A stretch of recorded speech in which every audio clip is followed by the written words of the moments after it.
ನಾನು ಹಿಂದಿನ ವಿಡಿಯೋದಲ್ಲಿ ಊದುಬತ್ತಿ ಹಚ್ಚಬಾಡ್ರಿ ದಶಾಂಗ ಹಾಕಬೇಕಂತ ಹೇಳಿದೆ. ಆ ದಶಾಂಗ ಅಂತಂದರೆ ಅದಕ್ಕೆ ಧೂಪಕ್ಕೆ ಹಾಕ್ತಕ್ಕಂಥದ್ದು ಒಂದು ದಶಾಂಗ ಅಂತ ಹೇಳಿ ಗಂಧಿಗೇರ ಅಂಗಡಿಯಲ್ಲಿ ಸಿಗುತ್ತೆ. ಅದನ್ನು ಕೆಂಡದ ಮೇಲೆ ಹಾಕಿದರೆ ಅದು ಹೊಗೆ ಧೂಮ ಬರುತ್ತೆ. ಅದಕ್ಕೆ ವನಸ್ಪತ್ಯೋ ರಸೋದ್ಭೂತೋ ಗಂಧಾಢ್ಯೋ ಗಂಧೋತ್ತಮ ಆಗ್ರಹಿ ಸರ್ವದೇವಾನಾಂ ಧೂಪೋಯಂ ಪ್ರತಿಗಲ್ಪಿದಾಮ ಅಂದರೆ ನಾನು ನಿಮಗೆ ಧೂಪ ಹಾಕ್ತಾ ಇದ್ದೀನಿ. ಅದರಲ್ಲೇ 10 ವನಸ್ಪತಿಗಳು ಸೇರಿದ್ದು ದಶಾಂಗ ಅಂತಲೇ ಅದಕ್ಕೆ ಹೆಸರು.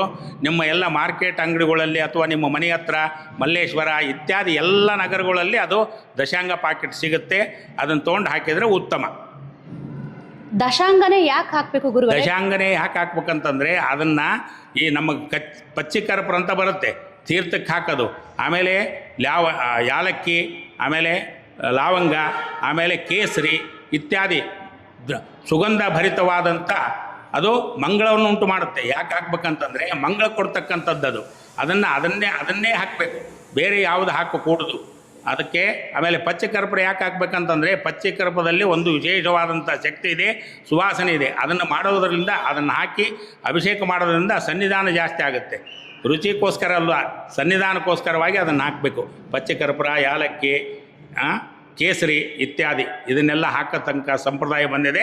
ಆ ಥರ ಹಾಕಬೇಕು. ಚಾತುರ್ಮಾಸದಲ್ಲಿ ಆಷಾಢ ಮಾಸದಲ್ಲಿ ಹಾಕಕೂಡದು ಅದನ್ನು. ಆಮೇಲೆ ಕಾರ್ತಿಕ ಮಾಸದಲ್ಲಿ ಕೊನೆ ಇರುತ್ತೆ, ಅಂದರೆ 4 ಮಾಸ ಚಾತುರ್ಮಾಸ ಬರುತ್ತೆ, ಆಗ ಮಾತ್ರ ಕೇಸರಿ, ಪಚ್ಚಕರ್ಪೂರ, ಯಾಲಕ್ಕಿ, ಲವಂಗ ಇತ್ಯಾದಿಗಳು ಬರಲ್ಲ.